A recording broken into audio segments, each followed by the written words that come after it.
So first of all, let me have a look at the today's topic. Today's topic we know as the corporate entrepreneurship of employees. Because as you know that when the after the corporate COVID-19, I would say that everybody have to shift our mindset, saying that we're no longer in a single tasking or your expertise just only in the area of A, B, or C. Meaning that what I'm trying to tell is that so it would be you have to go ahead and also you have to be master in all. So because of that, so this topic we talk about corporate entrepreneurship, meaning that as a corporate, you also have to learn how you should, and also you have to learn how you are able to keep yourself, even though you are in the area of marketing, you should be able to give suggestion in the area of finance. If you're in the area of the HR finance, you should be able to give advice, and also you should know a little bit what happened in HR, in operation. You have to know everything. So, but before you have the skill, the mindset is the most important. So today we have Mr. Jeremy to be with us to share on the corporate entrepreneurship and how we should go about it and what we should do next from here. So with this, so let me introduce a bit of Mr. Jeremy. So Mr. Jeremy is an expert in the area of the his background is an area of accounting, finance, and not only that, he's also the council member of CBMRA. So besides that, he is expert on strategy and also in the area of IR 4.0. With this, I don't want to take so much of your time, so I'll pass to Mr. Jeremy. Thank you.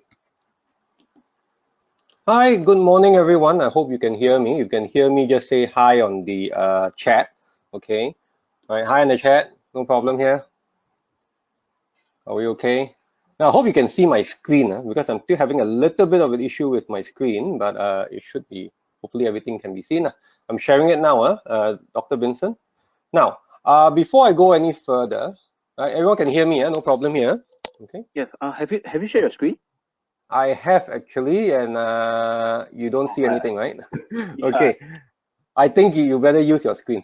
Okay. Sure, no I think you problem. better use your. Forget about mine. No Okay, problem. forget about mine. Okay. So what's going to happen here today is let me tell you a story. Okay. Let me tell you a story. The story is a very simple one. Imagine there was a ship. There was a very big cruise ship. Okay. This big cruise ship is just about to set sail. This cruise ship is huge, gigantic, multiple stories, you know, thousands of people down there, and everyone has a role to play. Okay. So if we were the customers, we are walking around, enjoying the sun, enjoying the pool, enjoying all the restaurants. Some of us may want to go to the casino, so we go to the casino. Some of us may want to eat the whole entire day, so we eat the whole entire day. Some of us go to the gym the whole entire day. Some of us go swimming the whole entire day. The kids, everyone is there. Okay. And on this big cruise ship, you will also have a lot of different things happening, right? Please remember, in every cruise ship, there's also the what we call the people working on the ship. So you have the people that you don't get to see. Why? Because they are inside at the bottom of the ship the whole entire day working for everybody. Okay, working for everyone. Okay. So if you can, Dr. Vincent, I'm not sure, but my screen is back on again. Can you see it? Can you share? You don't mind, huh? Yeah, you can try it on your screen because now I'm sharing my screen. Okay. So you share your screen. Okay, share your screen. I'm locked out again. Now, okay, no so what's happening here is, can you go forward? Just go forward a bit. Right. Just scroll down, and scroll down. All right. One more. Okay. So imagine you're on this big ship. Okay, scroll up. Too much. Okay. Okay. So imagine you're on this big ship, and this big ship has set sail, and this big ship is huge. There's the captain who knows exactly where he's going. There's also the various staff members of the ship, and there's of course the people whom you don't see, who work in the bottom of the ship, who is all the cooking, doing all the cleaning, doing all the laundry, right? Doing all the stuff that no one wants to do, but they are there. Okay. So this ship, big ship, has set sail. Now, next slide, please, Dr. Vincent, don't mind. And what has happened, right? Between January and March, the mother of all black swan happened, okay? We had oil prices, right? We had COVID-19, we had global lockdown, we had government change for Malaysia, and of course, our ongoing trade war has still not stopped. So everything that is supposed to happen, that's not supposed to happen at the same time, okay? And it is created a whole entire era of which we do not know exactly what is happening. So it's like this big cruise ship, normally under any circumstances, the wave will never be big enough to get it into trouble. Okay, it knows how to avoid the big storms. It knows because it got the most sophisticated radars, right? And everyone, the captain especially, and the crew members are quite familiar with the route that they are doing. You know, whether they are going from point A to point B, that route is a very familiar route. They know exactly what happened. But this big storm has actually taken this ship, first things, far away from its intended location or where its destination, and everyone is now getting worried. Okay, now, Dr. Vincent, do you mind next slide? Thank you. And this is what has happened, right? For many organizations, for many people even, the ship that we were on has sunk. So in case you do not understand what I'm trying to say here, this is the analogy of what exactly is happening to our life right now. Now, this is not only happening in Malaysia, this is happening in various parts of the world. I was speaking to someone in New York a few nights ago, right? Person I've just met, right? Held a conversation, chit chat on WhatsApp, and we had a few phone calls, right? And what has happened is he was like telling me, I asked him, you know, how is things? And he immediately responded, yeah, lost an uncle and a few friends. I said, to COVID? He says, yes, I've lost an uncle and a few friends to COVID. Okay. Then because the way he said it, I said, let's not pursue the matter. It is not just us here, right? It is everywhere and anywhere. Everyone is facing issues with COVID. And we must understand a few things, okay? First thing, the ship that we are on has sunk. Why do I say that? Everything that we understand, everything that we know is no longer what it was. The structure that we had is crumbling to a certain extent. Now, I didn't show the ship fully submerged. I showed the ship half submerged, right? So certain infrastructures are still available, but most of the things that we understand, know, and familiar with is actually under the water. And let's be frank, some people out there are already under the water. I mean, statistics have told us that, all the newspaper reports have mentioned that to us. They are already under the water. Some are barely above the water. They are really using a lot of energy and just to keep afloat, just to keep their head above the water. So I've been emphasizing on people, if you can help, help. If you can help, help. Please, we need as many people who are struggling to be above the water. Now, over the past few weeks, right, I have also been given whatever help I can. I've given donation, and if I can go out, I'm going to go out. One of the things to do, I really want to do is to, because I'm a fairly regular blood donor, right, I'm just waiting for the right time to go to the blood bank, because they actually called me up a few days ago just to tell me that the blood, this was on Saturday, the blood bank is low in blood. Okay, so I probably will be going sometime next week to do what I need to do down there. Now, hopefully, a good proportion of us on that cruise ship are now on a lifeboat. We are now on a lifeboat, okay? And it's very important that you understand what it means by we are now on the lifeboat, right? The lifeboat will probably be packed with people, but as you can see, the lifeboat is like a sampan with no motors. You need to row the boat yourself, and there's probably some provision. Of course, by now, most of the provision are makan already. Okay, there may not be enough life jackets for everyone. So what happens is those who can swim well, right, will probably say, okay, the stronger ones will probably say, okay, I give the weaker one, the older one, the younger one, the life jacket. Okay, and please also remember, because the lifeboat capacity is only so much, right, you may even have people hanging off the boats. This is something that we need to understand. Okay, so these people are, well, it's better than barely above water, but at least they're hanging on to something. But there's only so long they can hang on for. I hope you understand the analogy I'm using. Now, there will also be a small proportion of the people, right? Before the whole entire cruise ship sank, they flew off on a helicopter. Okay, that means to them, this whole thing, they've got enough funds, they've got enough capacity, they've got enough ability to stay entirely off the grid. That means, you know, if anything continues to happen for the next 6 months, 1 year, 2 years, I am totally fine being where I am. Okay, I don't need to lift a single finger. My hands, my family, my organization even is totally no problem. Okay, but let's be very frank here. Very few people are in that situation. The majority of the people are probably barely above the water and on the lifeboat. Now, I am sharing this with you because what I do is, as Tato has mentioned, I do a lot of things. Predominantly, what I do these days is I don't practice much as an accountant. For those of you who know me, you know I'm not much of an accountant. I understand accountancy, of course. It's just that I don't practice much of it. I spend a lot of time in strategy, all right? In strategy, working with large organizations in terms of strategic planning. And a lot of things that is happening now is something that was foreseen quite a few years back. And some of my fellow colleagues who have shared with you on this webinar, they've also mentioned things like, you know, VUCA, they have mentioned things like motivating the people and all these things.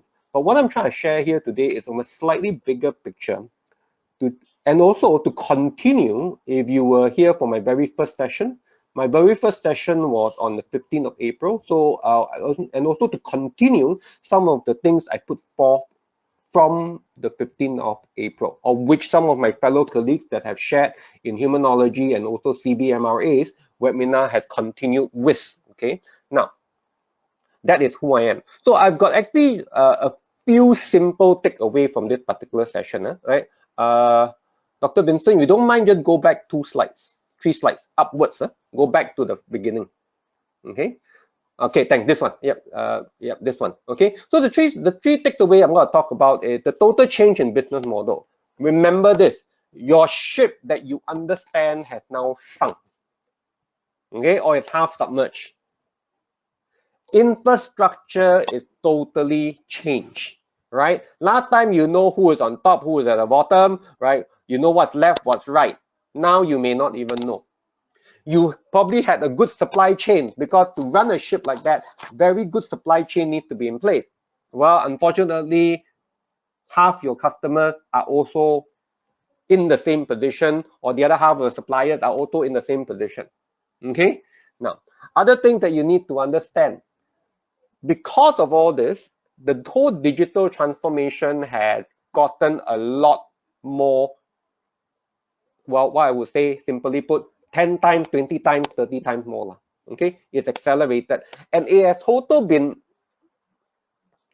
compounded by the fact that we still have this thing called COVID-19 around. Okay, and as everyone has mentioned, the vaccines will not be out till at least a year away.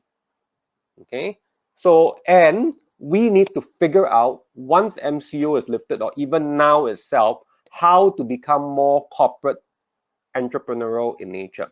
Now, let me link everything to you now. Okay, Dr. Vincent, don't mind. Just go back to the where we stopped and one down. Okay, 1 slide down. Okay, right. Thank you. Okay, this one. Now, as I mentioned, every single business model has changed. Everything has changed. Now, this is a slide I showed in my previous session on April the 15th. But please look at it. Right, the whole entire distribution channel has changed.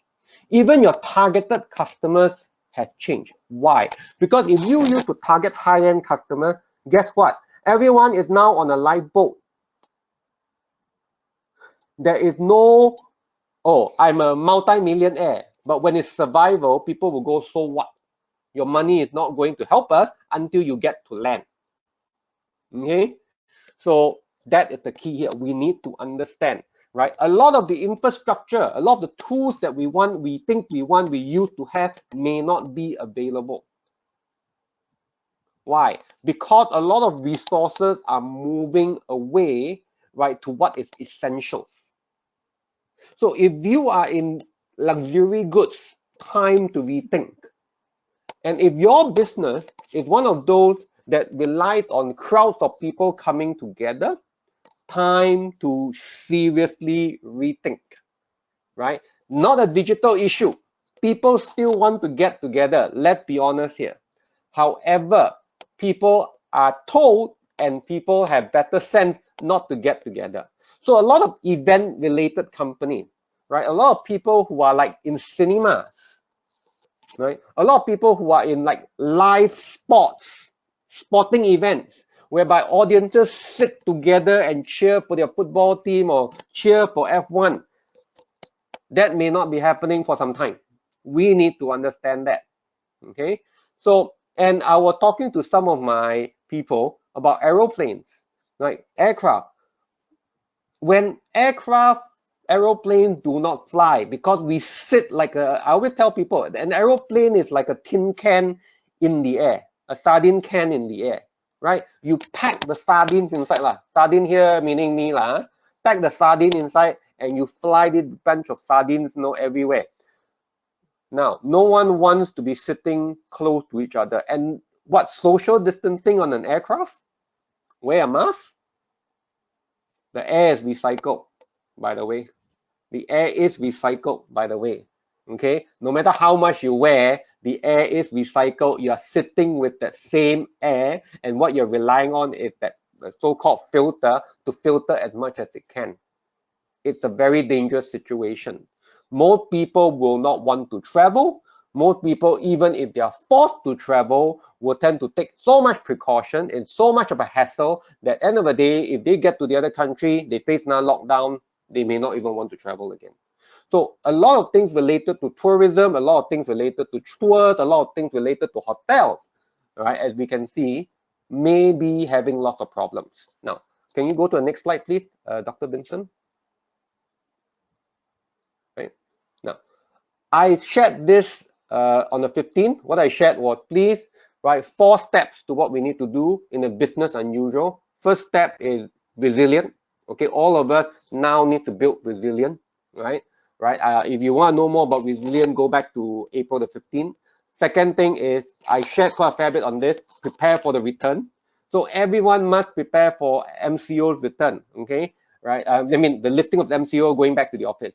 Please note, a lot of companies are not making announcement on what is happening yet until MCO is lifted, right? Why give news if there is any, or bad ones especially? So they are just waiting it out. But I am very sure, based on my sources and based on the people I talk to, that a lot of things will be happening once it's lifted. Or rather, for most of us in Malaysia, it will happen after Raya. Okay, so please, to all my Muslim friends, to anyone in general, please do not overspend and overbuy this Raya. We may need to sit this out for a period of time. Now, today's session, I'm going to spend a bit of time on imagining the future and also the remodel part. Okay, so and this completes the 4 sections that I have. Now, let's go back to where we were. So, Doctor, you don't mind? Right? Just go back to the slide. Okay. It seems that though he's also having some issues with it. Now, I want all of you to go back to the model of the sampan. Okay, the sampan. Remember, in the sampan, and if you have any questions, please ask. Even though I do not have my chat with me, because I cannot have my chat together with all this thing, right? Totally very difficult to see anything. Right, but please send the chat and I will try our best as possible. You know, someone definitely will let me tell me lah and ask me what's happening. I'm trying to get my chat up. Okay, right. So Yes, you have one question actually. Do you want to yeah, answer okay, it go first? ahead. Yes, can Okay. go ahead. Sure.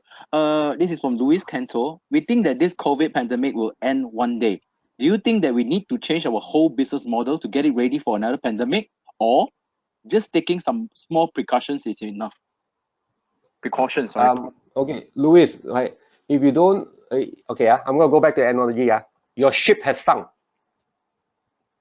or it's half submerged. It's not taking some precaution. It is basically remodeling. We've got two key issues that's facing us. The first issue is the digital economy. It's gonna come in no matter what. As Dato had mentioned, one of the key things I do a lot is IR, okay, Industry Revolution 4, and also I do I 4.0 stuff, right? I've been talking this to many people.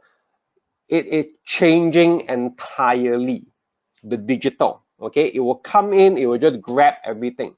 I've also been talking to some of the people in the palm oil industry. Palm oil industry in Malaysia is one of the most industry that has been reluctant to change it because they say, wow, technology very difficult with all this palm oil, how to harvest, how to that. Well, now no one is allowed in the field. Everyone is now going, okay, if no one is allowed in the field, what do? They have to use technology. So no matter what, they have to figure ways of using technology. And COVID-19, yes, it is a virus, but you must understand the virus effect is it's happening every few years now, number one. Number two, social habits will change. Social habits will change. We have been on lockdown. Sorry, by the time MCO is lifted, we would have been on lockdown for 2 whole months. Tell me, those of you who are here, that you have not changed certain habits. Tell me that some of you who are maybe running your own organization, you are not contemplating, hey, can I actually be doing this at home? Is it safe to go back to the office? Some of the officers that I know, some of the corporates that I know are already saying, hey, we can actually do this and not be in a certain workplace so often. Everything is going to change drastically. What has happened is COVID-19 just accelerated the whole entire model. So even when COVID-19 is over, pandemic is over, we have our vaccine. Let's be very honest here, okay? Even if you don't change, your customer would have changed the way of doing things. Again, even if you don't change, your customers would have changed the way of doing things. That is a key here. We are not talking Malaysia. We are talking global. And that is something that we must be very, very clear about. Okay. Now, Dr. Vincent, I hope that answers your question. Dr. Vincent, don't mind, let me just go down to the next slide. I think people will have a better idea what I'm talking about when they hear this. Okay. This is what was shown by if I'm correct, this is WEF, okay, World Economic Forum, right, in a 2015 report, okay. It shows that because of digital, the digital revolution that's happening, IR 4.0, right, this is what they showed, okay. They showed that some industries will have very big impact very quickly, and some industries will have very big impact over a period of time, or some industries have very small impact. Now, the industry that has small impact, as you notice down there, below that line, are construction and mining, oil and gas and chemical. Our oil issue is not because of a revolution of the pandemic. It's not because of technology. It's just because Russia and Saudi Arabia decide to have a war on one another. If you do not know, for quite a few years now, the US is the largest producer of oil. Saudi Arabia is the largest exporter of oil.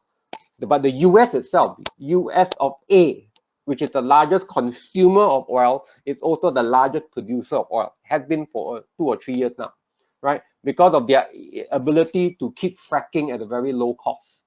Now, one of the key reasons why this war started is practically partially to take out the Americans. Okay, but of course the Russians and also the Saudis cannot determine how much oil they want to produce, but now it seems to be stabilizing. So from a digital side, oil industries and also construction will have low impact from a digital process. Okay, from a digital process. But what we need to understand is certain industries on a digital impact itself is already very high. So if you are in retail, imagine your digital impact is actually very, very high. And the timing itself is very small. If you can see, it's on the extreme left, right? You see education, you see professional service, right? Consulting, you see real estate. The physical building, we are not going to do too much to it in the very near future. However, real estate, meaning the way it's sold, is going to have a huge impact. You look at insurance, where is it? Okay, transportation hub will have a high impact over a period of time. Okay, so like we are still going to use things to transport. We're going to still use lorries. We're going to still use our ships and things like that. But there is an impact, okay, over a period of time. But the impact is high.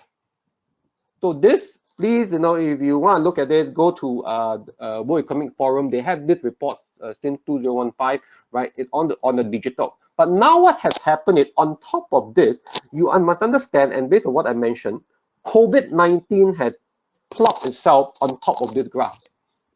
Of course, no one has the latest stats, but we must understand the effect of COVID-19. And as I mentioned to you before, if you are in areas like cinemas, if I'm a cinema operator at the moment, I'll be scratching my head. Have you noticed that all the major movies have stopped their release, right? Or not come up with their releases, right? Because I was looking forward to a few movies. However, it stopped. Why? It's because, well, main income earner, right, is theater. And for someone, I mean, for those of you who don't know, I've actually owned a production house before. I've actually made movies before for the Malaysian market, about 3 movies and also 10 feature films for RTM and also Media Prima. But the thing here is that cinema taking is critical. If we don't earn money from the cinema, the movie that comes out is a flop. Okay? And if we can't go to the cinema, people don't go to the cinema because they are so worried about catching COVID from someone else. Well, we better change our model, no? That model needs to be changing fast. That's why Netflix is super happy at the moment, right? As I mentioned before, all these things are there. We would not have put sport viewing, football matches up here, but I'm going to put football matches here because of COVID-19. Now, the same thing, if COVID-19 lasts for 2 years, right? For those of you who are football fans, what do you think the Football Association of England would, of England will be doing? Right, football, UK Football Association. What would you think they will be doing? They'll be scratching their heads because what, you want to play a 22 people match, okay, against each other, 11 apiece, on an empty field, or rather empty stand. Lot of money lost there. Okay, but at the same time, you don't use the stadium, you have a problem. So everything is being affected. Huh? So next slide, please, Dr. Vincent.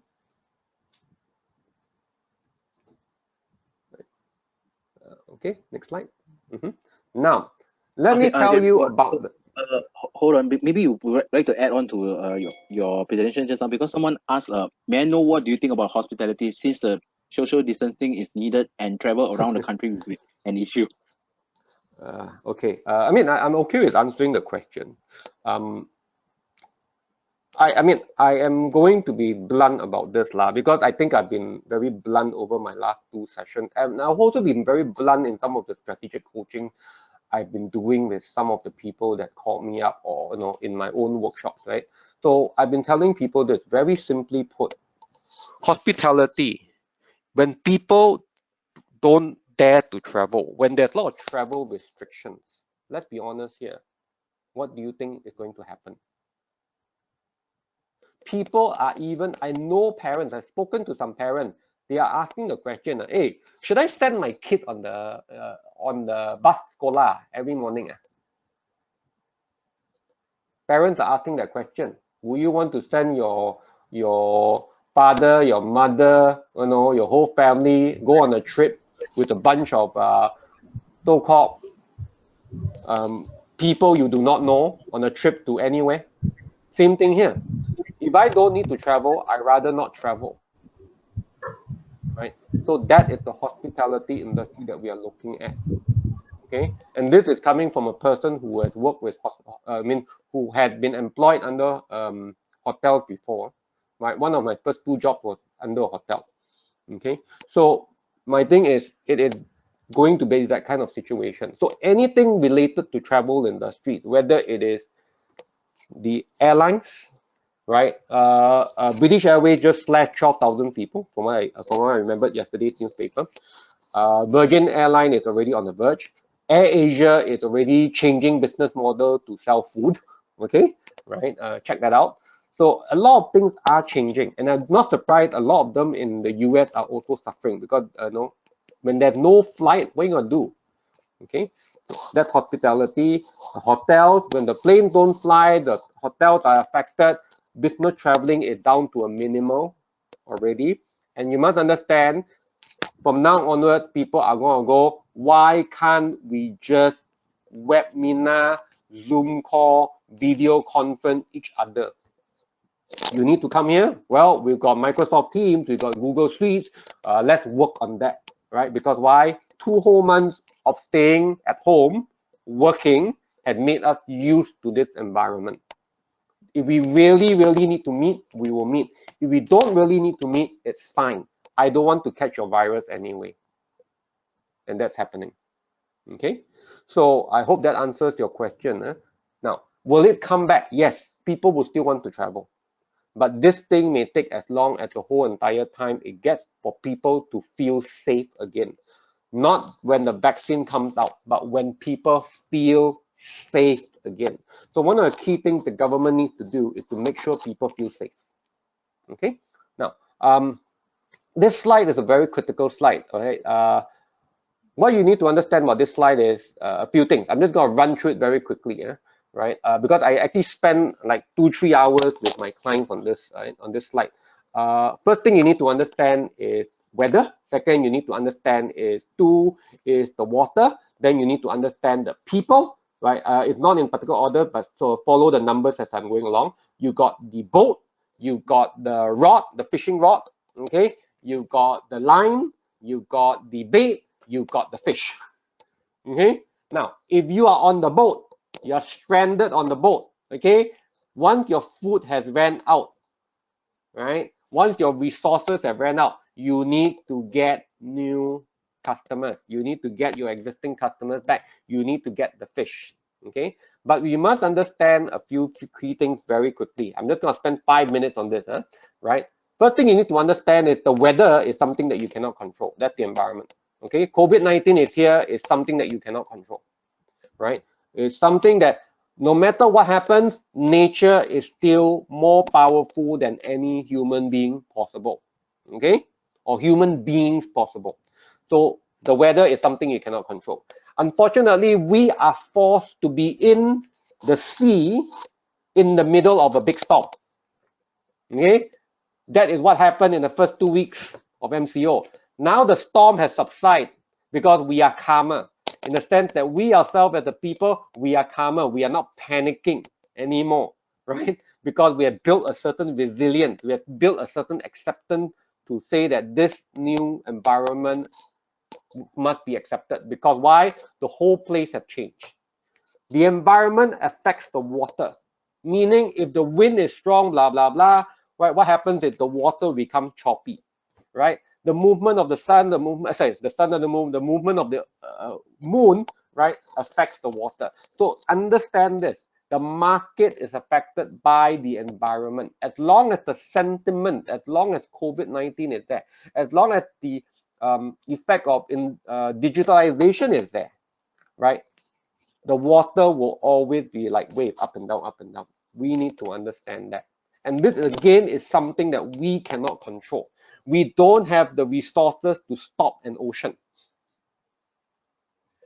Now, the people's mindset, 2 critical things we are looking at, and it's very critical. First is here, second is how we project ourselves, right? What I mean, mindset. We know the world post MCO is going to be a different world. The world now is already a different world.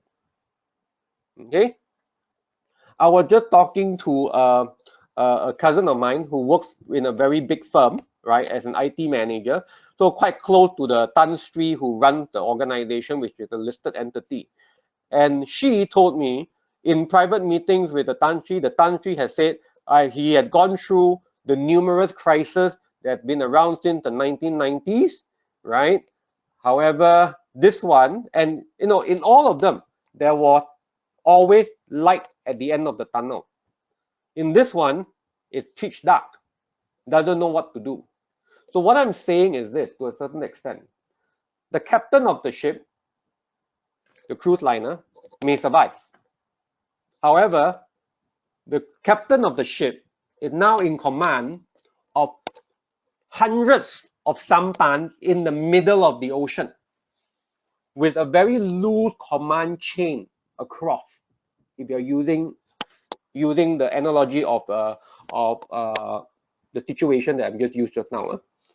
The captain of the ship, captain, but what I have in front of me and spread out everywhere is tens or hundreds of sampan, each having its own conversation of where it wants to go.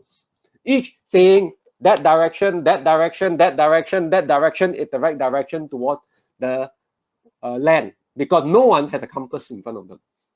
It is not an easy thing to do, and you would face a lot of that. And if and when, more when any restructuring take place, right? Please, all restructuring will have cuts, because let's be very honest, your boat can only carry so many people. Your boat can only carry so many people. I'm going to make that emphasize on that again. Your boat can carry only so many people. So please be aware that the boat can only carry so many people. The new business model that you're moving to can only be done by so many people who are competent, who knows exactly what they are doing. Okay, you need to figure that out.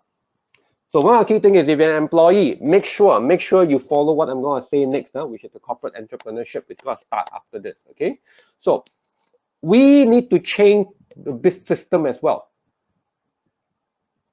The whole entire system of how we run business, we need to change that. Now, I'm not saying everything all at once, but please remember, two things are hitting us no matter what. One, IR 4.0 is not going anywhere. It is just accelerated. Already, I know a lot of business owners who run factories say, because we did not automate fast enough, we have to call a lot of our people back. If we have automated faster earlier, this crisis would have hit and production would still have gone on as usual. Or maybe just less than 20%. That's it. But it would not have fully stopped. Imagine that. Okay? Imagine that statement. So the system will need to change. That's the rod.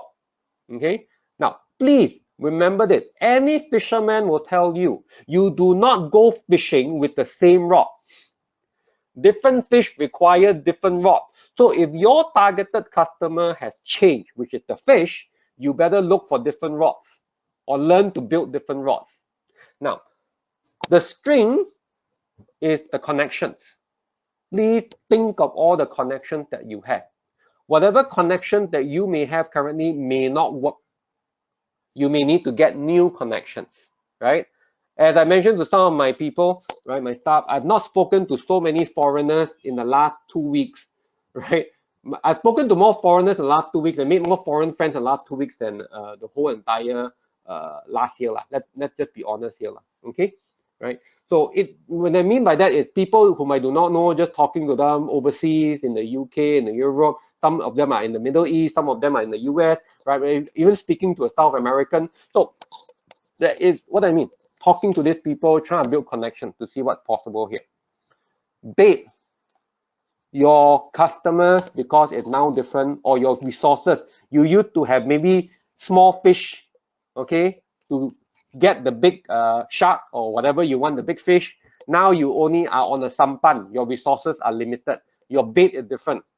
So remember, your bait is different. With a different bait now, you need to look for different fish, you know. Right? So please understand, this is your business model. Think about your business model and where you need to change. Don't try and change the environment. COVID is not going to go away because you say so.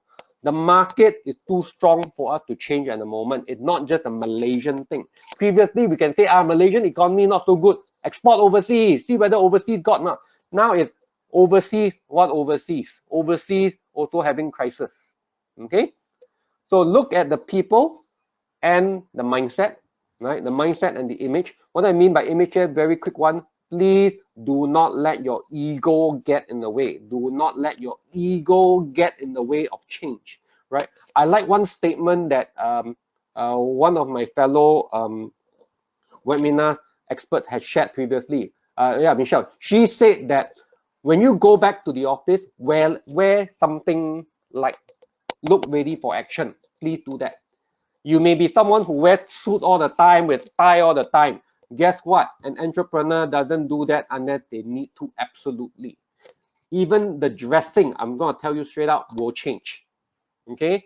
A few days ago, I had a webinar, a private meeting with 3 or 4 friends, and all of us came into the meeting all wearing like white pagoda shirts. We were all like, hey, white shirt or what? Well, that is the trend now. And both of them are working for MNCs, right? So quite surprising, in the middle of the day we were doing that, right? And all these are happening. So you've got the image, you've got the boat, you've got the rod, you've got the line, you've got the bait. And remember, your customers may not be who they are anymore, because your customers, their boat is also in the water. Very few of them have actually had the ability to fly up in a helicopter and save themselves, and they are now on a luxury yacht. Very few. Okay, I hope that gets I'm sharing that with you. So Dr. Vincent, next slide please, if you don't mind. If there's a question, please ask. Now, what I mean by corporate entrepreneurship is not something too new, right? The top management of most organizations usually do this, right? And if they do this well, usually the company is it's a very fast-moving, evolving organization. So what do we mean by corporate entrepreneurship? And I'll go a bit more detail. It's entrepreneurship, but except that this person, rather than go out, rely on looking for a lot of financial resources and the risk is a lot higher. They work within an organization and they have the mindset of looking for new things and making change all the time. Okay, so we can talk about corporate entrepreneurship from a perspective of product and service innovation, process innovation, market development, right? They're even creating of new business entities, okay? And how it can reorganize corporate renewal, and last but not least, innovation. Now, let me give you a very simple example of this. This was many years ago, at least 12, 13 years ago. What happened then was I bought a group of Americans, MBA holders, MBA students from America, from a University of America. They came here for a visit to Malaysia, and I was hosting them because it was organized between myself and the American university. So it was a 3-credit thing for these American students coming in, right? Half the people on the team have never been out of America. Only about 1 or 2 of them had actually been to Asia, but never Malaysia per se. When they say Asia, they were talking Japan, they were talking Hong Kong, or they were talking China, okay? But this part of the world was enigma to them, okay? They don't know anything about this. Now, what I did was I happened to be doing something with DG at that point of time. So I actually brought them to DG. So my contact in DG actually said, Jeremy, we don't mind hosting you as long as you keep it to about 15 people. I said, fine, you know, I only got about 10 here. And in that, then I asked my contact in DG, what are you sharing? He said, Jeremy, it's going to be a surprise. I said, well, tell me something, you know. He said, it's going to be a surprise. So I told the whole entire team, everyone here, we are going to talk about, you know, we're going to one of the 3rd largest telco in Malaysia, but one of the most innovative as well. They're going to talk about telecommunication in Malaysia. And lo and behold, when we got there, immediately they said, Jeremy, we didn't want to tell you this, but we're going to share with you our new services. Okay, so throughout the whole 2-hour presentation that they had, right, I was thinking in my head, why are these guys showing me and this bunch of Americans here everything that has got nothing to do with telco? They were talking about software, they were talking about payment system, and this is 12, 13 years ago. So I'm talking 2007, because I remember it was before the American crisis in 2008. So this is what was happening 12 years ago. And end of the day, middle through a presentation, I was talking to one of the people who presented. I asked him, do you work for DG? The person said, yes. Okay, how is DG doing this with you? The person said, actually, I work for DG, but DG actually, because of this idea that I have, pulled me out, right, and put me on this particular project, allowing me to use the resources of the individuals within the organization, provided I ask for permission, and I will work with them, and I actually have shares in this company. That's what he told me. I'm saying like, so it's a subsidiary within DG and you have shares in that organization. He said, yes. So if you are thinking along those lines, you've got the right track. That is what corporate entrepreneurship is all about. Shares, no shares, maybe got, maybe don't have. I do not know. It depends on how your organization works. But what we are saying is individuals, they are given authority to pursue certain projects within. Okay. Then I look back in my career and I suddenly found out I have done that before. Because I've been in organizations whereby I'm a special projects manager and I've been secretly taken off from the mainstream of the organization, reporting directly to the board of directors, right, on certain projects, and they wanted me to keep quiet on those projects with the team I'm on until we were ready. Because what we were doing is we were trying to remodel certain things within our existing business so that that business, well, if we need to terminate that business or we need to change that business fast, this is the team that's going to make it happen. Because if we know we put it on top of the existing business, there'll be too much bureaucracy, there'll be too much processes, and people who are in the know may be for it or against it, and they would resist all the way. That is what was happening previously. But now, remember, everyone is on a sampan. Everyone is on a lifeboat. Okay, and that lifeboat is expected to move, and your management, let's be frank here, okay, many of them are not clear what is the next step at the moment. So any of you who is an employee who can raise up, be that person who can make certain decisions and take action on it, is going to be seen, and your job will be kept. But what needs to happen, okay? Because leading away from the red ocean to more blue oceans and even the beach. You want to get to the beach, right? You cannot stay where the ship has sunk. Too much red down there. Okay, if you know what I mean, some people are underwater, right? You need to move to the blue. But from the blue, you need to move away to the beach. Right? Some people say, hey, let's wait for rescue. There is no rescue. Okay? All the ship has more or less sunk, the big ones.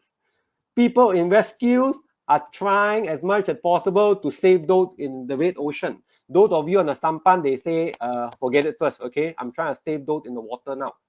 You need to understand the situation, okay? Next slide, please, Dr. Vincent. Okay, there's only 15 slides, right? Not too long, right? So please, any good entrepreneur, remember business acumen. If you do not know what I'm talking about, go back to my webinar on the 15th. You must be innovative. Look for opportunities. Be extremely flexible. Do not go, this is my job, that is not my job. I do not know anything about marketing, so I don't learn marketing. Or I'm in procurement, I only know procurement. Everyone, forget that. Be innovative, be flexible. Be innovative, be flexible. Okay? Someone once, I once read a comic, and in the comic they say, why when we go up, okay, in our career, all of us go and specialize in one area and tell people, I've got a degree in computer science. I only do things related to computer science, right? But when we were in school, in young primary school, semua also we take. And we don't say we are a computer science. We want to become an engineer, fireman, policeman, soldier, all one time. So please go back to that. Be innovative, be flexible. You are there. Forget about your job title. That is what I mean by the image. Okay, forget about the job. Forget the manager word, right? Because as an entrepreneur, it's all hands on the deck. If you don't become one of the people who row the boat, the people on the boat after a while will look at you and say, off the boat you go, because you don't bring any contribution. The boat needs to move to land.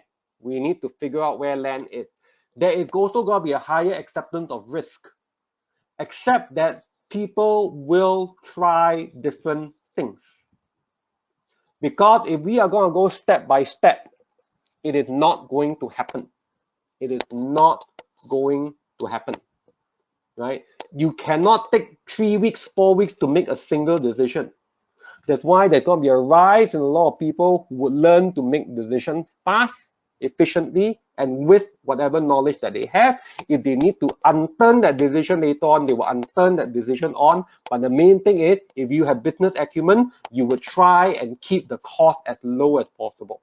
There are 5 parts to business acumen, right? Cash flow, profit margin, what we call customer focus, velocity, and growth, right? Go to my webinar on the 15th on this. Okay, next slide, please, Dr. Vincent. I'm trying to keep towards time. Okay. Now, key difference here between a manager, a corporate leader, and an entrepreneur. Please focus on opportunities. Okay, why? The entrepreneur will tell you straight out, I cannot change the environment. The water is choppy. The water is still up and down. If I need to fish, I need to fish lah. What I say by compliant, now I'm not saying all managers are compliant, but what I'm saying, if you're compliant, you gotta go too dangerous to fish. Let's wait for the storm to go over. Then my thing is everyone on the boat die already. Okay, right now we know we need to change. Okay, we know we need, as corporate leaders, we know we need to change. We want to set direction, but the problem here is this. When the world is so volatile at the moment, so much uncertainty, right? And it's so complex. We do not know what part of the supply chain has disappeared. Okay, it is not easy. It is not easy to do it. So main thing here is look out for opportunity. Train yourself to look out for opportunity. Train your people to look out for opportunity. And please, you may say, I cannot work. Innovate. If you really clear that that's something that you need to do, cannot work, innovate, right? Make sure whatever it is, it creates value for the whole entire boat that you have at the moment, or boats if you can help. You get me? And please, it's all hands-on, very hands-on. Do whatever it takes to make sure you get somewhere. Aim for the blue ocean, then aim for land. Okay, once you're on land, you should be much better. Now, next slide, please. Okay, all right, 2 more. Now, 3 more slides. So, very quick one. Look at this, right? There's a few things that we need to look at. Corporate entrepreneurs will function in 3 particular ways. Okay, the first one is what I call corporate venturing, internal venturing and external venturing. What it means is this. This is more of total collaboration with people, working with other parties, merging with people within, people outside.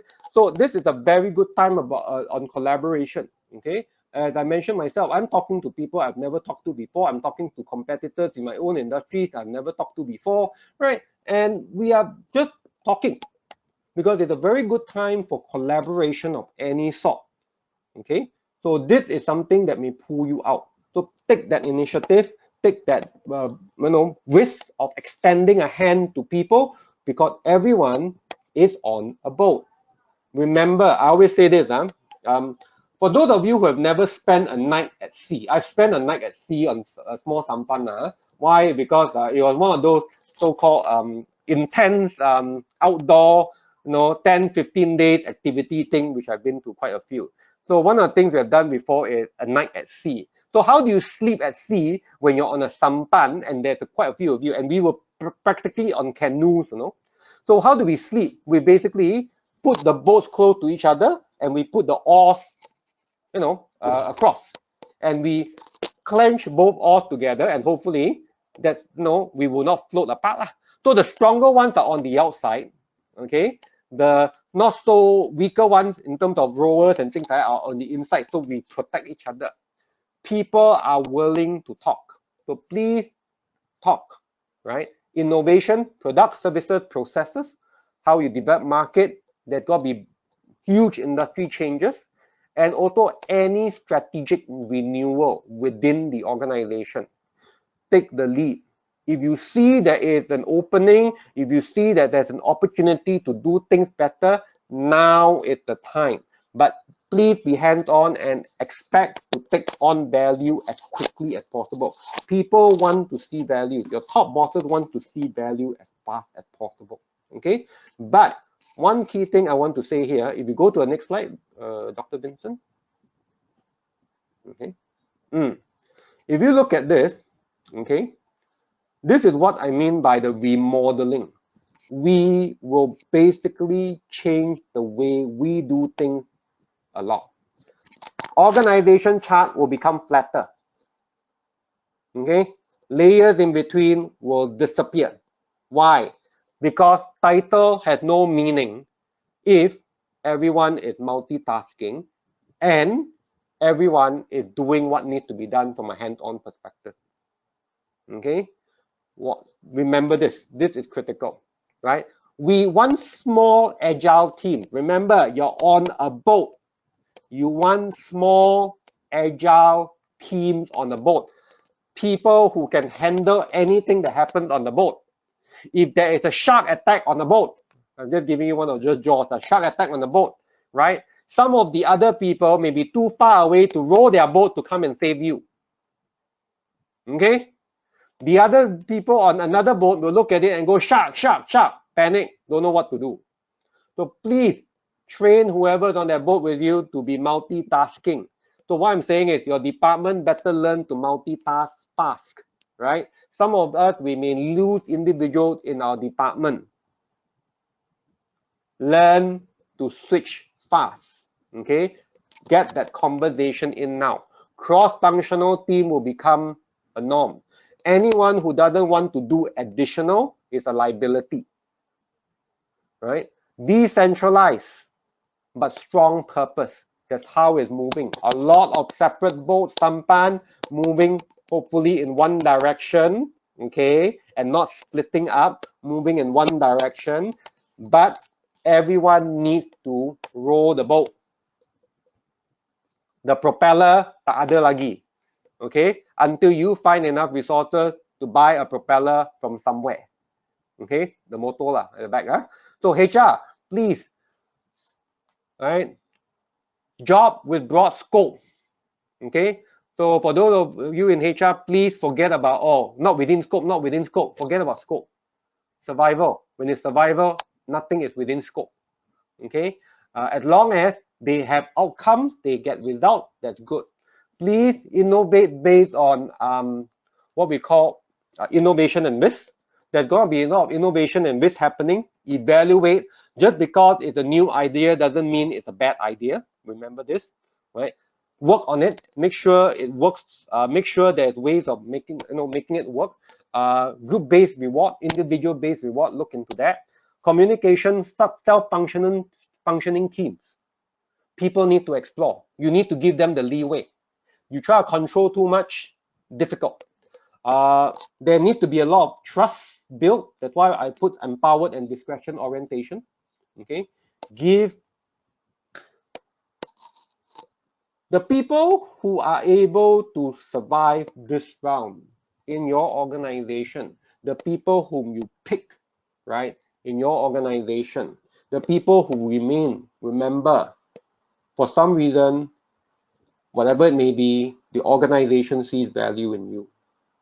So that means there's quite a fair amount of trust that's given to you. Please make use of that trust, okay, right? And So the communication and control, no surprises, not end, is good. We do not want big surprises. Everyone is scared of surprise. Okay. So and of course, low cost, high return. Anything from a business acumen perspective, anything that is easy to do, low cost to do, but give us high return, figure ways of doing that. Jalan saja, we call it. Okay. Culture, emphasize on a lot of outcome. Now, please be frank here, everyone. I know everyone wants to be motivated. But in corporate entrepreneurship, if you understand where I'm coming from, most entrepreneurs are self-motivated.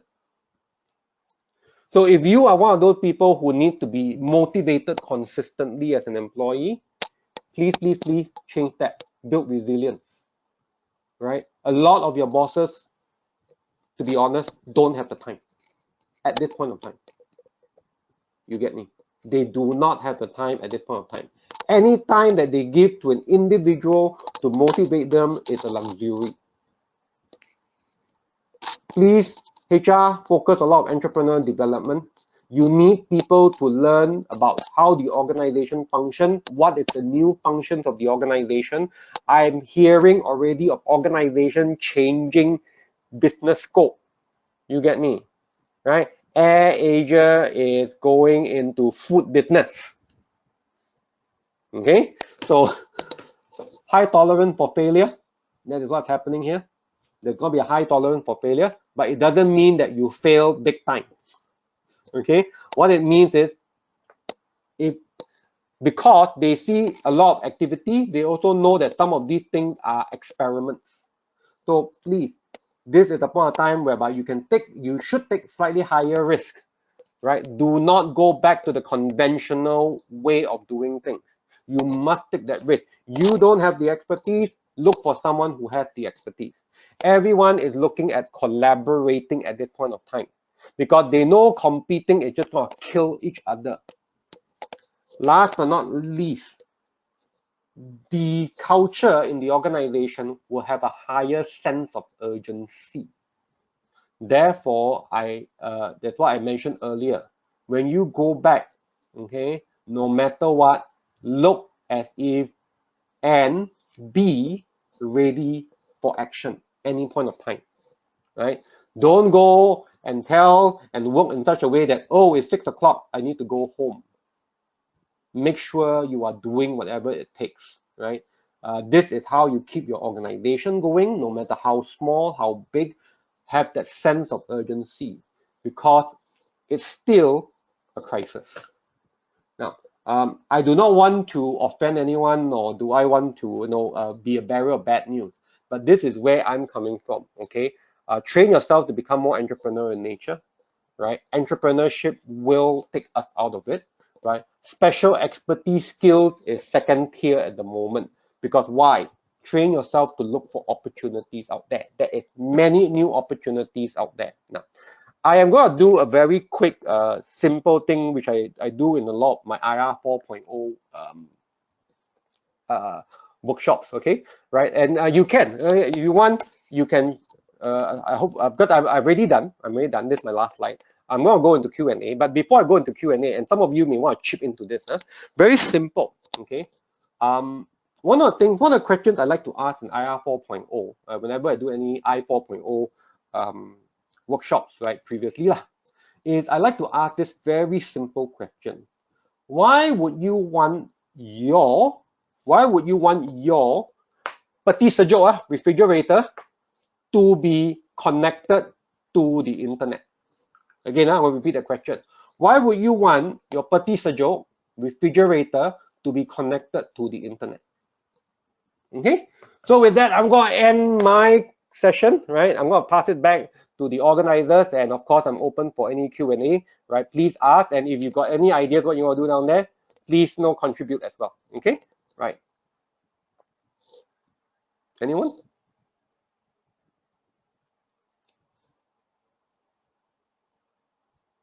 Hello. Hi, we are open for Q&A already. So any questions? Okay, yep. Any queries? Questions? Yeah. Hello. Just to let you know, Dr. Vincent, I can't see my chat, so I got nothing on. No problem, no problem. So Actually, if anyone there asks a Couldn't question, hear then you let me know. actually there was Someone asking a question. one question just now. Yeah, is it time Yeah, to go ahead. start planning for layoffs? Is it time to start what? Planning for layoffs. I think okay. Is it time to start planning for layoff? I think most of the okay. Let's be honest, as a person who runs an organization myself, right? I've already communicated to my staff. Okay, so let's put it this way: all bosses will have already started talks already. So if you are an employee, you have not heard anything yet, be prepared to hear something. Be prepared to hear something, right?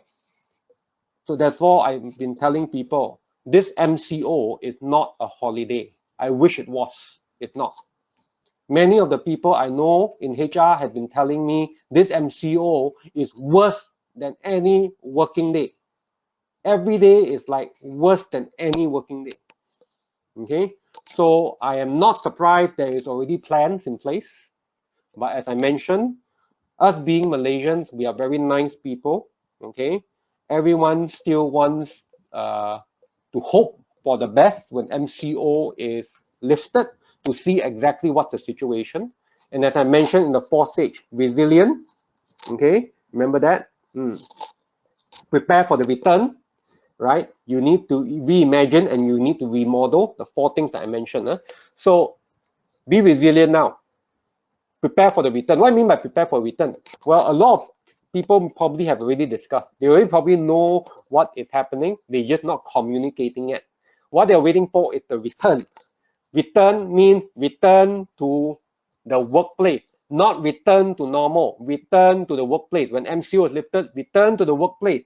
Take a week or two to look around and see what is happening. How many of our people, how many of our competitors, how many of our customers are still there, still alive? Okay, then they will make some decision. So to me, the drastic decisions will be taken after Raya. That is my take. Okay, but of course, I've heard of people already having pay cuts now. Now, this point of time. Okay. Anything else? Jasmine? Okay. This is the next question. This is from Beng. Hi, Jeremy. What do you think of strategy? I can't hear you. Can you repeat that? Wait for a while. I think someone's mic is on. Yeah, someone's mic is on. Yeah.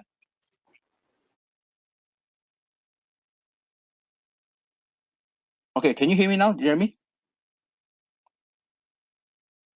Okay, what do you think of blue ocean strategies?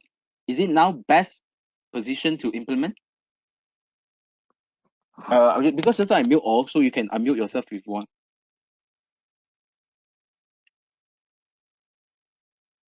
Okay, now everyone understand that blue ocean strategy is a terminology. Okay, even if you read the blue ocean strategy book written by the Chan guy, right? He himself will tell you you need to experiment with it before you know it's a blue ocean strategy. Right? It's in the book. So what I'm going to say here is this: if you think it's a blue ocean, please experiment first, then figure out whether it's a real blue ocean or not. Because most people, most so-called blue ocean areas are not really blue ocean. Okay, are not really blue ocean. So please beware. Now, if you have any blue ocean strategy, why wait now? It should have been executed a long time ago. Because that's an opportunity. The difference between a person who, the difference, key thing, I'm going to emphasize, an entrepreneur sees a blue ocean, looks for the resources, go and do it. That's how entrepreneurship works. Okay, that's how it works. So what I'm saying is, if you're an organization, big organization, okay, on a gigantic cruise ship, you see a blue ocean, like you can go into submarine, go submarine. You can build an aircraft, build an aircraft. Okay? Don't wait till a crisis happens. Don't wait till a crisis happens. Okay? But please remember, think of the post-COVID environment. Your customers are not the same anymore. Your customers are very, very different. So many of us have not been to a bank, right, in the last few weeks. Even before, I hardly go to banks. But now, even more reasons why I should not go to a bank. Even more reasons, right? And banks will be asked that question. Banks will be asked that question. Banks, well, I will ask, I want to open a bank account. We got facial recognition here. I can sign my signature on the spot for you to see, for you to capture. You have my ID. You want to scan, you take my this thing, scan. You want to barcode this, barcode that, technology issue. Why do I need to still go to a bank to open a bank account? Key question. Because we want all this paperwork. It's not that the technology cannot take care of it. It's because we like to see all the black and white pieces of paper, people sign every single page, right? You see me, facial recognition technology is available. Some may say, yeah, not that accurate. I agree, may not be accurate all the time, right? But all these are blue ocean areas. Anyone who can do that is a blue ocean area. One of the things I told, why I shared with you the refrigerator and the scenario refrigerator connected to the internet, right? Blue ocean area. Imagine your refrigerator can help you diet on. What do I mean by that? Very simple. Imagine I'm on a diet. My wife tells the refrigerator I'm on a diet. The moment I take the ice cream out of the fridge, okay, the refrigerator either ting ting ting, or my wife gets a call. You know, your husband is taking ice cream from the fridge. Imagine that, blue ocean, right? But it will happen. Next thing, imagine I'm driving back, and I tell my kitchen chef, okay, kitchen chef, not that there is a chef in fact, no, my kitchen chef, I'm thinking of curry tonight, mutton curry. Can you check with refrigerator whether there's any food? Of course, it doesn't go that way, but I'm just giving you an analogy. Imagine the kitchen chef will check with the fridge and everything, and tell me order or not order. I say order. Then the Grab food will come, the Tesco truck will come and give me my chicken, mutton, of which I don't have any, but I wanted to eat mutton curry that night. You understand what's happening here? So there's so many blue ocean possible. We just need to figure this out. That's why I'm saying, be innovative about it. Don't go back to the old ways of doing business. Now is the time to change. Because if you don't change, guess what? Your competitors will anyway. Okay. So you've got blue ocean, experiment, see whether it works. Best, the blue ocean takes you to the beach. You don't want to be in the ocean all the time. You want to walk on the sand. Okay. Anyone else? Okay. Yeah. Next question. This is from SK Neo. Hi, Jeremy. What do you think the best few alternative income channels in order to stay afloat during the present crisis? As you know, changing to other business model might take time. Okay. The thing is, do you really need to change your industry? That's the first one. That's the question I'll ask, right? Because all of us are in different industries, right? Do you really need to change your industry? Think about what you have. Think about what you have, okay? What else can you do with what you have? That's the second. Example, right? I have not spoken to them. I do not know any of these people. But if the cinemas have been smart over the last few years, and all of you have been purchasing a lot of your tickets online, I would have a very decent database of people who watch movies with me, correct? Now, because of COVID-19, cinemas cannot go to anymore, ma, right? But at the same time, Netflix is, you know, they don't go and buy, you know, all the latest lah that's out there, right? I mean, some of the latest films that's coming out now. No, I would like to see Mulan. You know, I mean, I'm hoping to see some of the stuff that's coming out, right? So it's not. So what's happening is, if any of the cinema operators actually have all the database, what you need to figure out is how to get to the customers in their comfort of their home or whatsoever, whereby I'm literally telling people, I will only show it once, okay, on your screen or on something. You have full entertainment right for that 1.5 hours or 2-hour movie. I'm going to show it to you. They have to figure out the technology, and Zoom, it comes live to my house, but only one time.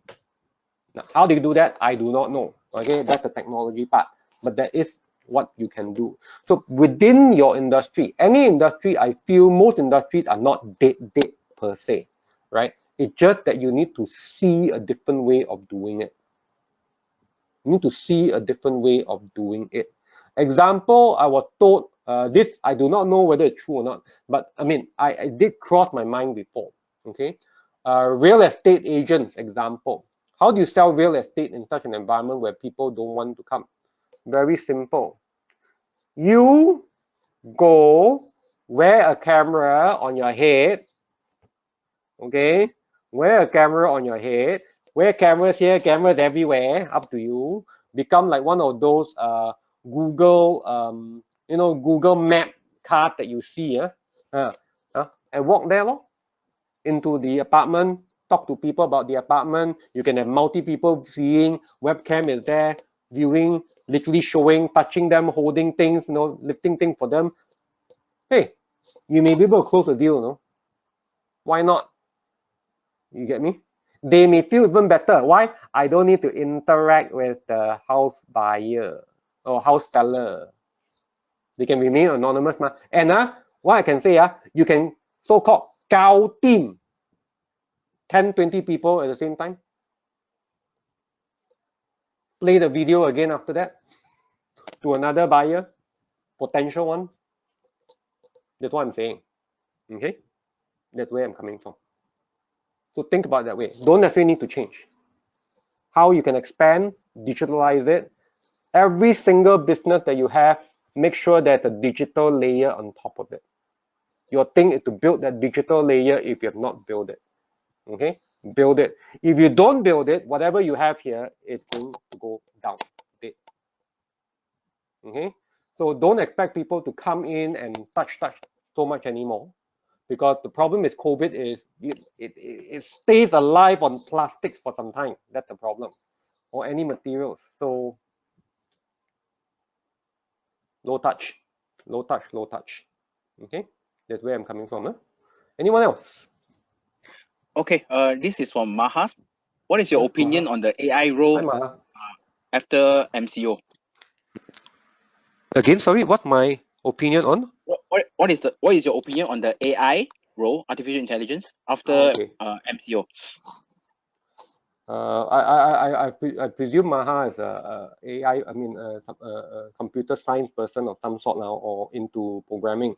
AI, no matter what, will come into play. I'm one of those people who have already accepted the fact that in the very near future, let's put it this way, if the predictions of some of these futurists are correct, right, in about 20 years' time, part of my body will be linked to some kind of internet of some sort, computer of some sort, because that's how I get my information. Why do I need to type? It just comes in. I think of it, it comes into my neural brain.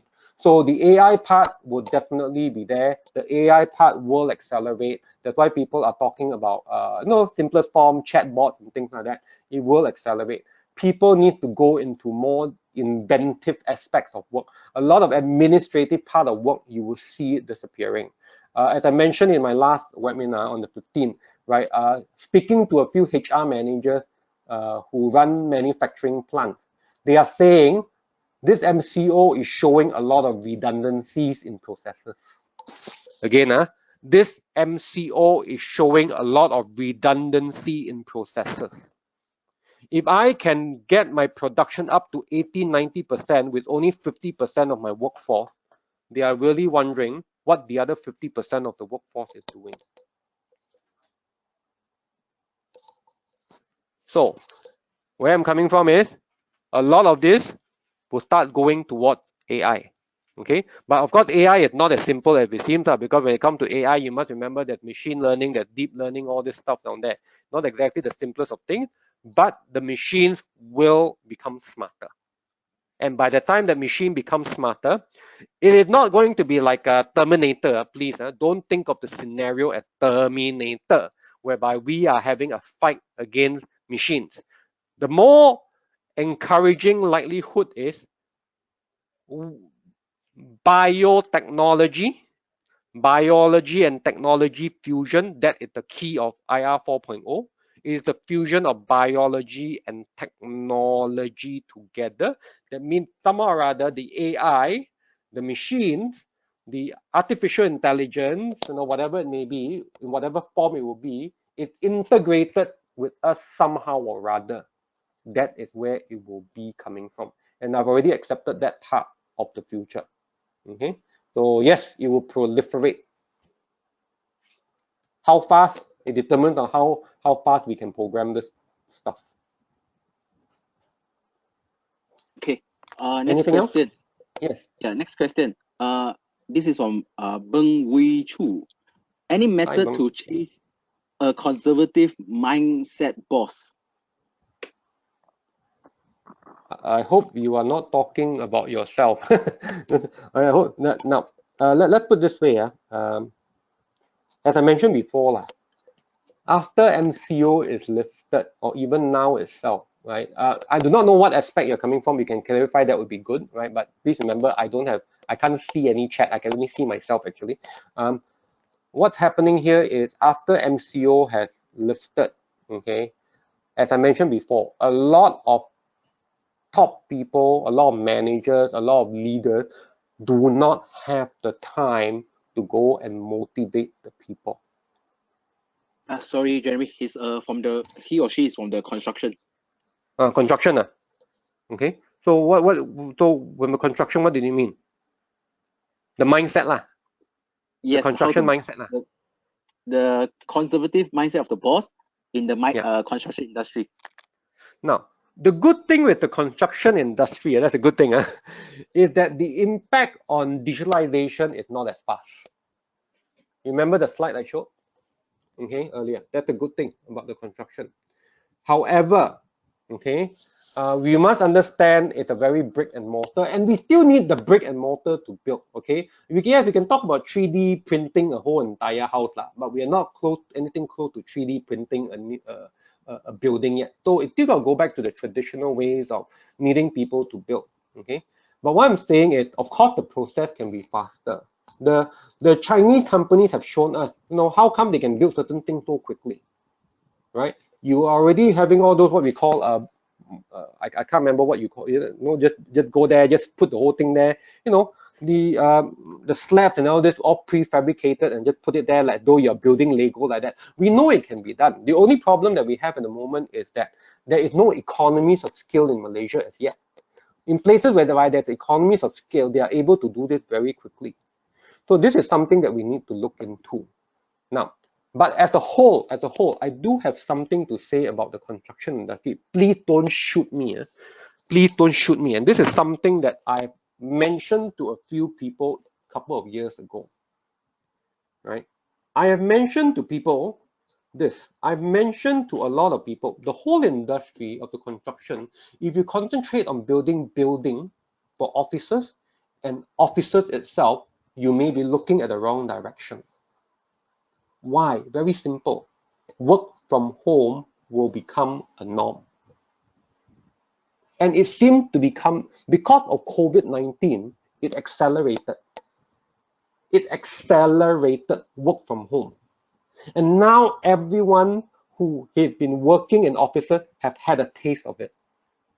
And they are asking questions, why not? when it becomes a norm and the technology is there to support us working from home, we are supposed to go into 5G by the end of this year. 5G is supposed to be 100 times better than what we are seeing now, right? You load your movies in 1 second. We will not be having this issue. And you want to see full screen of anything, you want to have 100 devices in your house moving data in and out, it will not be an issue. Okay, so where I'm coming from is technology would accelerate, the speed of internet connection would be so good that working from home would not have any issue. Again, it pushes down the need for travel. Okay, unless I want to go and experience sipping coffee in Paris, in a cafe, looking at the Eiffel Tower in reality. Virtual reality would increase significantly because I can do the same thing wearing my Google device, whatever it may be, and I'll still have the same experience, except that the coffee was made by my wife or me lah. So same thing. So where I'm coming from is, if you look at construction, a lot of people will be in the confines of the house or around the thing of the house. They may not be going into offices and big buildings. Which is why a few years ago, when a lot of Malaysia started building a lot of these big buildings and things like that, especially offices, I started asking quite a few of my construction friends whom I know, right? Why? What for? And I think I may be right on that point now. Okay, so this is where I'm coming. The industry will need to change. Not just the way you build, the whole industry may need to rechange the way you think architecture. Another thing, I'm just putting things, since we are in Q&A here, if you're staying with me, it's fine. Driverless cars will change the way we look at architecture. Why? Parking will disappear. Driverless cars will change the way we look at architecture. Why? Driverless cars will go away. A lot of people I ask, and when I seriously ask them this question, the end conclusion is most of us would not even want to own a car. So the business model for all automotive, like your Toyotas, your Mercedes, your this thing is, they own the car, we just rent the car from them. Drivers, what drivers? There are no drivers. You want to go A, we just jump in and just drive. The car will take us there. That also means we don't mind traveling far. Meaning a 1 hour drive is no longer stressful because I get in the car, I sleep all the way, or I watch my favorite movie all the way, or I'm doing work all the way, right? In my last posting overseas, quite some time back, right? I was in the UK. I so enjoyed my trip in the UK because I was living about an hour out from London itself. I had to go into London every single morning, and I enjoyed my trip was because usually when I get on the train, right, I will always be able to find a seat. Okay, and the whole entire journey is very refreshing. On why? Because I just sit inside the thing, put out my laptop, work the whole entire journey all the way till I hit London, close my laptop, and I've answered most of my email, nearly all my emails the night before, and probably done one presentation, and I'm ready for the day, and I've got most of my things cleared for the morning. It's such a wonderful experience. Right? So even if I need to go, if something would have changed. So I hope I answered some of your things. I know I'm being very long-winded in this, but just giving some perspective. Okay, because I like to read and figure out what the future is. So the other thing that I'm a strategist, but my strategy is I like to see what's in the future, not what's now, because we are building for the future. Okay, anything else, Dr. Vincent? Okay, I think there's no more questions for now. Okay. Right. Yeah, just now the same person, yes, he or she mentioned that the clients are actually MNC manufacturers. MNC manufacturers. This is for the which one? Just now the conservative mindset, conservative mindset, and the construction industry. Yeah, I would say after MCO, please call them up and see whether they are still as conservative as before. Because I really feel the first 2 weeks after MCO is lifted. So if it's lifted on the 12th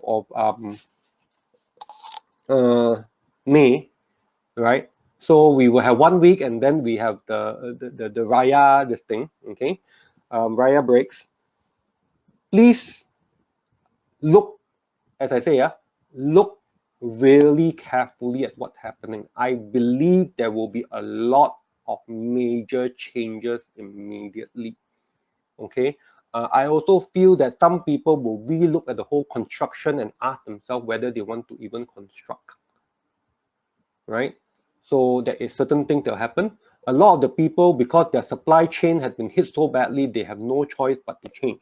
Because if they go back to the traditional ways of doing things, be very rest assured, the competitors will take over. Now, the manufacturing, I think will be manufacturing. It's not that we can change the way we manufacture computers or cups or this thing, in a very short time. But what I'm saying is other parts of the organization may change and the needs may change. Remember, Rolex, the watch Rolex, can't afford one, right? Nor do I want one. Is technically speaking not closing shop, but they are basically, just taking a breather for the next 6 months because they see demand as being very bad. Okay, because why? People had gone from high-end stuff to lower end. Okay, even if the rich can afford it, the rich are saying, do I want to spend this amount? No, I'm going to spend this amount. So all luxury goods will suffer in the next few months. It will come back up because people are people. Okay, I want to be seen apart. The image will come back, the ego will come back. But at this point of time, everyone is willing to suck the ego in and go, okay, let's breathe, right? Let's make sure things are back to business as usual as quickly as possible, even though it will be not the usual that we know formally. It will be the usual in a very unusual way now. But we will have to figure out what that usual is. Okay, so that is where I'm coming from. Things will change. Watch, look out. We do not know. Not all the, if you play cards, not all the cards are open at the moment. A lot of the cards are still closed. Do not be surprised that a few major companies comes in and say, I rather not do anything. I rather pull out than to continue. That's where I'm coming from. Okay. Reality, right? Just to let you know, a lot of my clients take me in not because I am a optimistic person, right? I like to see that I'm realist, but some people have said that I'm quite a pessimist, right? But at least I tell them I'm a pessimist. I'm a pessimist with the optimistic view of the future, if that's how they want to see it. Okay. Anyone else?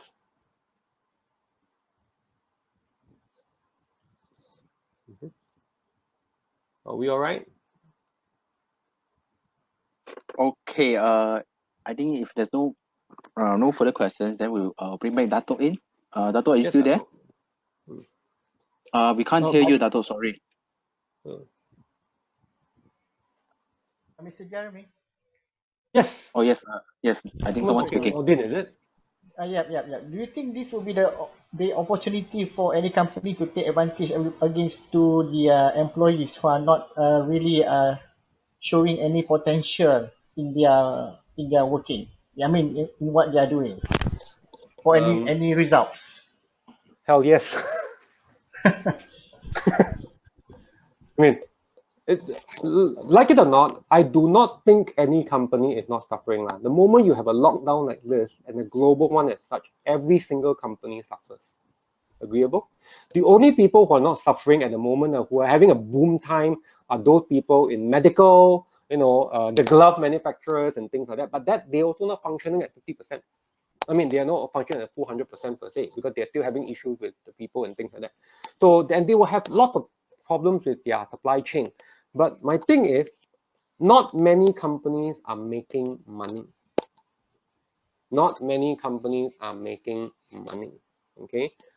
Do I see companies taking an opportunity to release staff that are not as productive? My answer is most definitely yes, right? And if you are in that position as the person who can make those decisions, would you not? Because what it means is more higher chance of survival on a lighter load. As I'm saying, most companies, the ship has sunk. If the ship is not all the way down, they have downgraded to a smaller ship. Okay? There is only so many people you can carry on that ship. Why? Because they want a ship to be very agile. So a cruise liner is like, a cruise liner to make a turn takes a long time. If I'm a two-man ship, I'm a sampan, to make a turn, it's one turn of an oar, my ship can turn already. This one take a few kilometers before it makes one turn, 360, whole reverse, 180 turn. So that's what we need to understand. Okay, so they will definitely take opportunities. And they will come in and tell you because they are suffering, which is true. 2 whole months, for a lot of organizations, 2 whole months of very little salary coming in. Even if they can close something as in the deal, they may not be able to transact the deal. Why? Logistically, everything is stuck.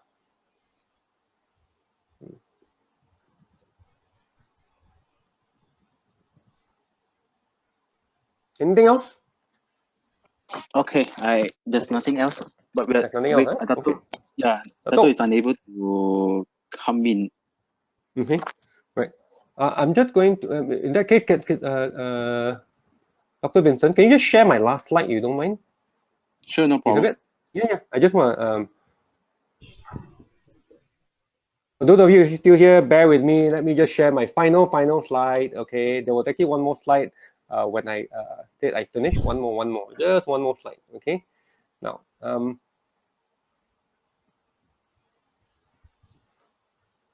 okay, what I like to say, are you able to share it, Dr. Vincent? Yep. Okay, let's go. Sharing now. Okay, right. Very last slide. Thank you. Okay. Okay. Hey. Okay. Yep. That's the last slide. Okay. Last slide. So, everyone. Okay. I would like to say that there is actually going to be a few more sessions after this. Okay. Few more sessions after this. So please check out the Humanology or CBMRA website. Register yourself, right, for the next one. All very interesting topics. Please, and also please join, become a member of CBMRA. I have to say that because I'm one of the people involved with CBMRA, and also a very big thanks to Dr. Vincent for being so supportive of me today. I've never had a doctor do my slide before. Okay. No problem. And also Dato for all the organizing of this particular webinar series. And to all of you, thank you very much. And it's a real pleasure to have you here with me. Okay, thank you. All right, handing back to you, Dr. Vincent. Okay, I think Dato is still unable to speak. I think his mic is still not functioning. Okay. So unfortunately, I think we could just end this session today. It's already past 12, almost 12:30 now. Yeah, maybe 12:30 now. Okay, Paul. Thank you for doing the closing just now. Those of you who have joined us, thank you so much, and stay tuned with our next series, which is on the 4th of May. And please register yourself using the Eventbrite. And well, thank you so much for all the presentation and so on. Thank you so much for your Q&A. Don't worry, the slides and webinar recording will be emailed to your registered email on Eventbrite.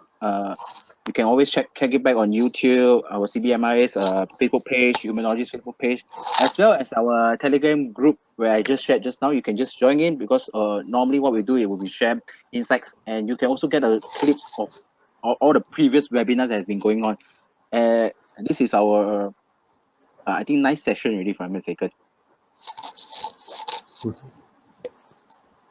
Okay, so stay tuned.